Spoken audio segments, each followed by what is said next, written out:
सम्मानित साथियों, क्रांतिकारी जय भीम, जय भारत, नीला सलाम, जय संविधान, भीम सेना जिंदाबाद। मैं आज जनता की अदालत में अपना एक केस रखना चाहता हूं। मैं जनता की अदालत में बताना चाहता हूं कि उत्तर प्रदेश की योगी आदित्यनाथ सरकार किस तरह से जुल्म कर रही है और इस जुल्म का शिकार हो रहा है आपका भाई नवाब सतपाल तंवर। उत्तर प्रदेश की योगी आदित्यनाथ की मेरठ के मवाड़ा थाने की पुलिस किस तरीके से कानूनों का अपमान कर रही है, कैसे उन्होंने मुझे गलत तरीके से झूठे केस में फंसाने की साजिश रची है। और इस तरीके से आपका भैया जी नवाब सतपाल तंवर यदि बहन बेटियों की आवाज उठाता है, यदि बहुजन समाज के लिए न्याय की आवाज उठाता है, तो क्या मेरी कोई कमी है? क्या मेरी कोई गलती है? क्या मैं कोई अवमानना कर रहा हूं? क्या मैं कोई संविधान का या कानून का उल्लंघन कर रहा हूं? आप मुझे बताएं।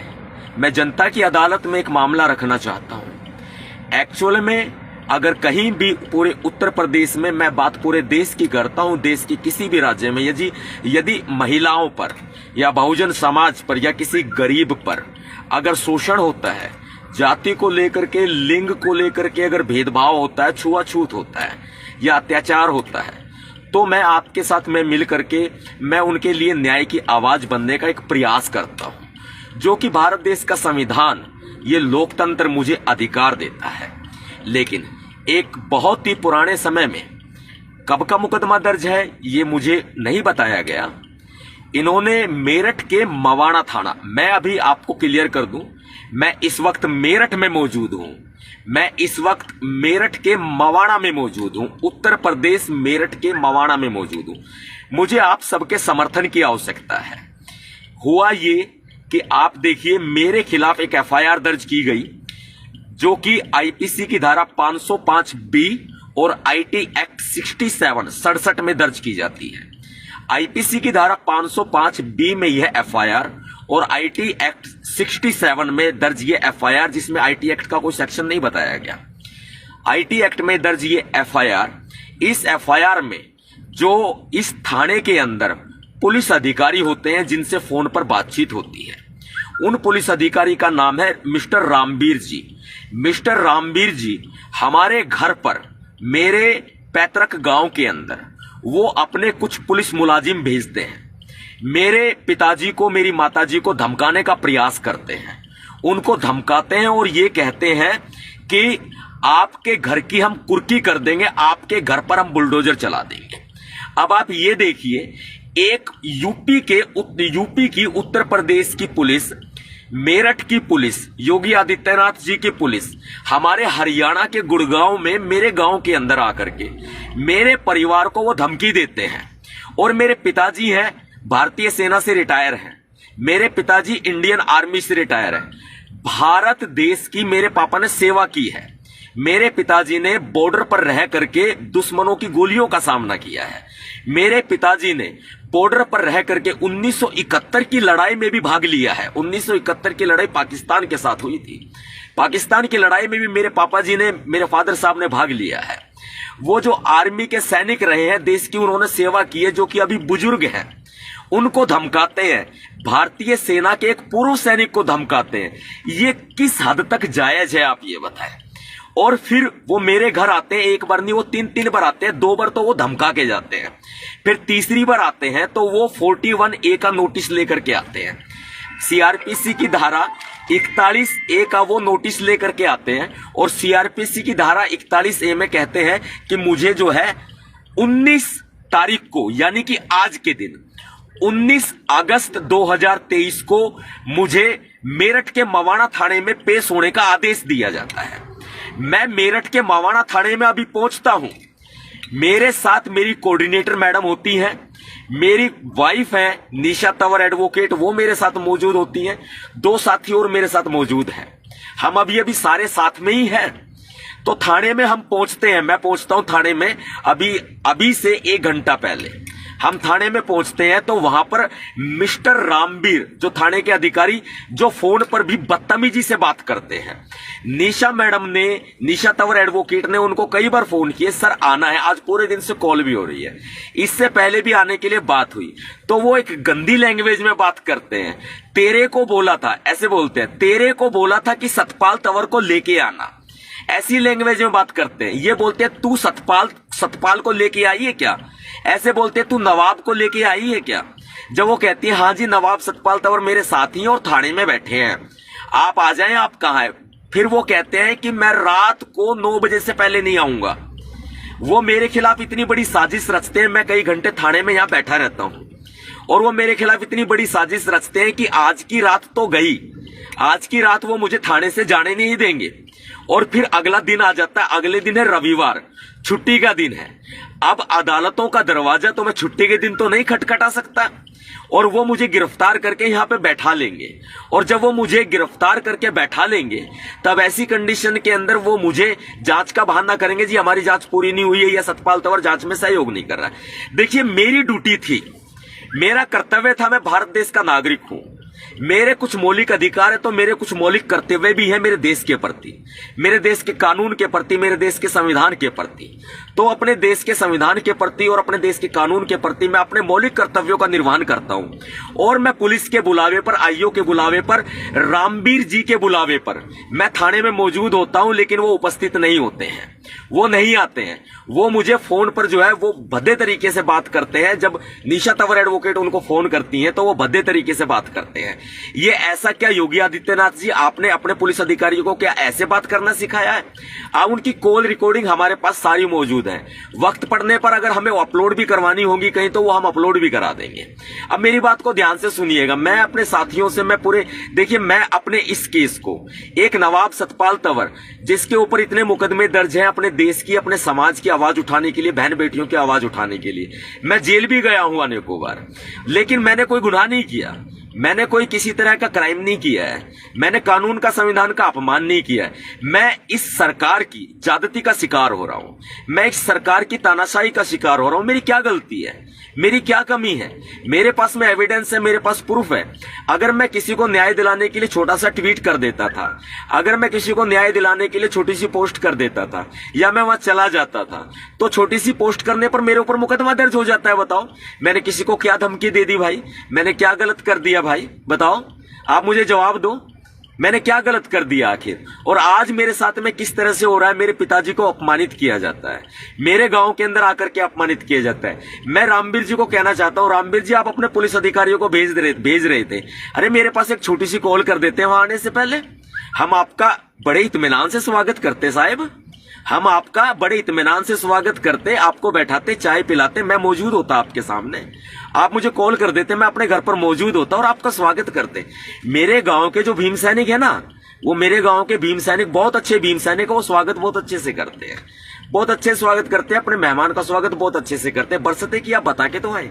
और भविष्य के लिए भी मैं आपसे कहना चाहता हूं, श्रीमान रामवीर जी, थानाधिकारी महोदय जो हैं आप थाने के कोई भी अधिकारी हैं, मुझे नहीं पता आप कौन से अधिकारी, रामवीर जी आपका नाम है, आप अगर मेरे गांव में आए, आप मेरे घर में आए, तो मेरे परिवार का कोई कसूर नहीं है, मेरे परिवार को धमकाने का प्रयास ना करें। मेरे पापा आर्मी से रिटायर है, उन्होंने देश की सेवा की है, मेरे पिताजी को आप धमकाने का आप प्रयास ना करें किसी सूरत में भी। जब आप मेरे पिताजी को धमकाने का प्रयास करते हैं, मेरे पिताजी को धमकाते हैं, उनका अपमान करते हैं, तो देश की सेना का अपमान होता है, देश के सैनिकों का अपमान होता है, इंडियन आर्मी का अपमान होता है, भारतीय सेना का अपमान होता है। अरे आपकी नजरों में अगर मैंने क्राइम किया तो मुझे धमकाओ भाई, मुझे टॉर्चर कर लो भाई, मैं सारा टॉर्चर सह लूंगा आपका, कोई बात नहीं, मैं इतना सारा टॉर्चर आप लोगों का सह लूंगा, कोई बात नहीं है। मैं अपने देश के लिए, अपने समाज के लिए मैं वो भी करने को तैयार हूं, मैं पुलिस की ज्यादती भी सहने को तैयार हूं, हर तरह से तैयार हूं। लेकिन भविष्य में, मेरी बात ध्यान से सुने श्रीमान पुलिस अधिकारी महोदय, आप रामवीर जी और वहां के जो मेरठ के जो एसएसपी हैं या फिर जितने भी पुलिस अधिकारी, मेरी बात को ध्यान से सुने। भविष्य में, इस वीडियो के बाद भविष्य में जब भी आप मेरे पैतृक मकान पे, मैं रहता नहीं हूं वहां पर, मेरे पैतृक मकान पे अगर आप कोई भी पुलिस अधिकारी या कोई भी कांस्टेबल या फिर कोई भी कर्मचारी भेज रहे हैं, कृपया करके एक बार फोन करें या मत करें, एक मैसेज जरूर डाल दें कि हम आ रहे हैं, मैं आपको वादा करता हूं आपका स्वागत यादगार किया जाएगा। आपका स्वागत ऐसा किया जाएगा, इतिहास में याद रखा जाएगा, क्योंकि हम मेहमानों का स्वागत बहुत अच्छे से करते हैं। हम मेहमानों को बहुत अच्छे से इज्जत देते हैं, हम कानून का पालन करते हैं।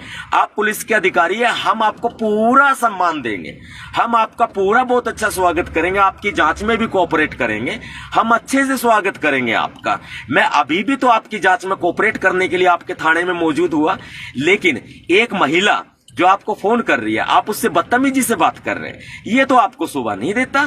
क्या योगी जी ने आपको यही सिखाया है? हाँ, मैं अभी भी यहां मौजूद हूं और मैंने बहुत इंतजार किया आपका। मैं अब अपने घर के लिए निकल रहा हूं।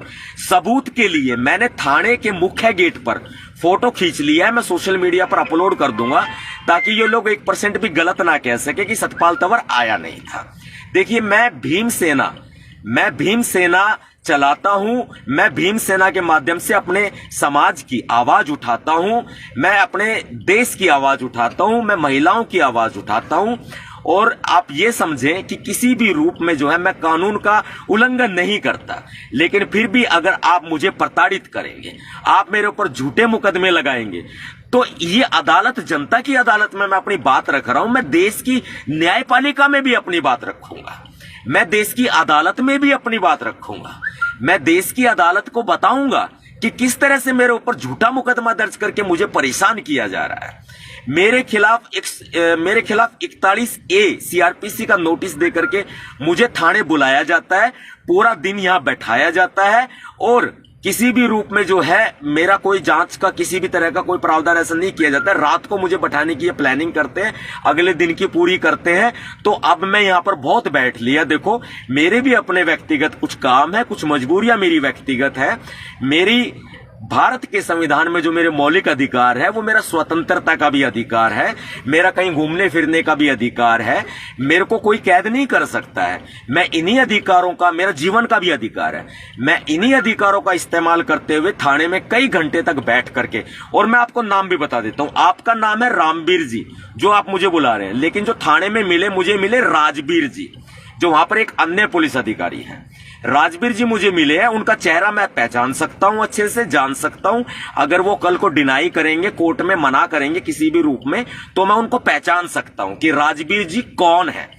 और मैंने फोटो खींच लिया है थाने के मुख्य गेट पर, मवाना कोतवाली थाने के मुख्य गेट पर मैंने फोटो खींच लिया है कि मैं यहां पर मौजूद हुआ हूं पुलिस के बुलाने पर। मैं गलत नहीं हूं। अगर भविष्य में श्रीमान जी आपका आना हो मेरे पैतृक मकान पे, तो बता दीजिएगा, एक बार जरूर बता दीजिएगा, बिना खबर किए मत आइएगा प्लीज। मैं कृपया करके, मेरी रिक्वेस्ट है आपसे, क्योंकि आप खाली हाथ चले जाएं, मैं तो ऐसा नहीं चाहता। आप खाली हाथ नहीं जाने चाहिए ना, आप हमारा सम्मान लेके जाएं, हमारा प्यार लेके जाएं। जो हमने प्यार, हमारे अंदर आपने प्यार नहीं देखा अभी, हमारा सम्मान नहीं देखा अभी, आप लेके जरूर जाइएगा, मुझे बताइएगा जब आएंगे। जब एक बुजुर्ग माँ को, बुजुर्ग पिताजी को जो भारतीय सेना से रिटायर है, उनको धमकाना क्या ठीक है? भारतीय सेना के पूर्व सैनिक जो आज बुजुर्ग हैं, उनको धमकाना क्या ठीक है? आप ये बताएं। मैं देश भर में आवाज उठाता हूं, आज मैं मुश्किल में पड़ा, मैंने जनता की अदालत में मैंने अपनी बात रख दी। मेरे खिलाफ झूठे मुकदमों की फहरिस्त लंबी होती जा रही है। मेरी गलती क्या है, मेरी कमी क्या है भाई? मैं कानून का पालन करता हूं, यही ना। मैं कोई गुंडा बदमाश तो नहीं हूं ना, मैंने कोई किसी का कोई अपमान तो नहीं किया ना। अब आप एक बात बताएं, अब मेरठ शहर को ही ले लीजिए, दुनिया भर की चोरियां होती हैं, डकैतियां होती हैं, बलात्कार होते हैं, हत्याएं होती हैं। आप ये बताएं, आप इन मामलों में क्या कार्रवाई करते हैं? रातों रात जो है अपराधी फरार हो जाते हैं, दिन में अपराधी फरार हो जाते हैं, और आप लोग उनको पकड़ते नहीं हैं, या फिर पकड़ने का प्रयास नहीं करते। अदालत में झूठी रिपोर्टें आप पेश करते हैं या करवाई जाती है आपसे। हाँ, आप उनको करिए ना, जो वास्तविक अपराधी हैं आप उनको पकड़िए ना। आप मुझे अपराधी बनाने का प्रयास क्यों कर रहे हैं? ये सरासर जातिवाद है, ये संविधान का उल्लंघन है, ये कानून का उल्लंघन है, ये मेरे मौलिक अधिकारों का हनन है, और मैं ये बर्दाश्त तो नहीं कर सकता। लेकिन मैं अदना सा इंसान, अरे मैं कर भी क्या सकता हूं? ये शोषण जो तानाशाही है सरकार की या पुलिस की, मेरी इसके सामने चलेगी भी क्या? मैं एक बहुत ही सिंपल इंसान हूं, सिंपल आदमी हूं। मैं अपने समाज की आवाज उठाता हूं, भीमसेना चलाता हूं, लेकिन मैं भी तो इंसान हूं, मैं भी तो आदमी हूं ना। हाँ, मेरी कोई पावर नहीं है, मैं सरकार में नहीं हूं, मैं सरकार में आना भी नहीं चाहता। मेरी जिंदगी, मेरे बाल बच्चे, मेरा सब कुछ है मेरे, लेकिन मैंने अपने समाज के लिए अपना परिवार भी त्यागा हुआ है। देखिए मेरी क्या कमी है, आप मुझे जवाब दे दें। जनता की अदालत में मैंने अपनी बात रखी है, जनता इस बात को संज्ञान में ले, और मैं देश की न्यायपालिका पर मुझे पूर्ण भरोसा है, देश की न्यायपालिका पर मुझे पूर्ण भरोसा है। हमारा जो लोकतंत्र का स्तंभ है देश की न्यायपालिका, और देश की न्यायपालिका में मैं अपनी बात रखूंगा, मैं बताऊंगा मेरी कमी क्या, मेरी कमी बताओ भाई। हाँ, आप मेरे खिलाफ बड़ी बड़ी साजिश रचते हो, क्यों भाई? मेरे खिलाफ मुझे गिरफ्तार करके मुझे जेल में सड़ाने की आप साजिश रचते हो। आपके बुलावे पे मैं 41 से सीआरपीसी के नोटिस पे हाजिर होता हूं, मेरे पास सबूत है, मैं हाजिर होता हूं। मेरी कॉल डिटेल निकाल लो, मेरी कॉल डिटेल के मैं स्क्रीनशॉट भी डाल दूंगा। हमने कॉल्स की हैं, मेरी कोऑर्डिनेटर साहब के नंबर से कॉल गई हैं, कॉल की है, उनसे बातचीत की है, लेकिन हमें गुमराह किया जाता रहा, लगातार गुमराह किया जाता रहा। और एक पुलिस अधिकारी ने मुझे थाने में बोला भी कि सतपाल तंवर तुझे जाने थोड़ी ना दिया जाएगा, ये मुझे कहा, मुझे धमकी दी, सतपाल तंवर तुझे जाने थोड़ी ना दिया जाएगा यहां से। तू किस वहम से, तू गलती कर दी, तूने यहां तू आ गया, गलती कर दी, यानी कि क्या गुंडाराज चल रहा है, क्या अंधा राज चल रहा है, क्या देश में कानून नहीं है क्या? अरे हमारी न्यायपालिका है ना, वो न्याय करेगी भाई, वो करेगी न्याय। मैंने जनता की अदालत में अपनी बात रख दी। साथियों, इस आवाज को ना, मेरे दर्द को, आज मैंने कभी भी, मैंने आपके सामने मैंने ऐसा नहीं कहा कि मैं मुश्किल में हूं, मैंने कभी भी नहीं कहा भाई। मैंने हमेशा अपना दर्द हंस के सहा है, मैं हमेशा हंसा हूं, मेरे चेहरे पे हमेशा मुस्कान रही है, मैंने कभी भी अपना दर्द बयां नहीं किया भाई। आज मैं अपना दर्द बयां कर रहा हूं, मेरे खिलाफ इतने मुकदमों की फहरिस्त लंबी होती जा रही है, मैं अपना दर्द बयां कर रहा हूं, लेकिन मैं हार नहीं रहा, मैं बुज़दिल नहीं हूं, मैं डरूंगा नहीं। मुझे जेल में डाल दे, मुझे फांसी पर टांग दे, मैं हंसते हंसते लटक जाऊंगा भाई, मैं हंसते हंसते जेल चला जाऊंगा भाई, लेकिन मेरा न्यायपालिका पर भरोसा मेरा कायम रहेगा। सभी साथियों को क्रांतिकारी जय भीम, जय भारत, नीला सलाम, जय संविधान, भीम सेना जिंदाबाद, और भारतीय कानून, भारतीय संविधान जिंदाबाद, भारतीय न्यायपालिका जिंदाबाद।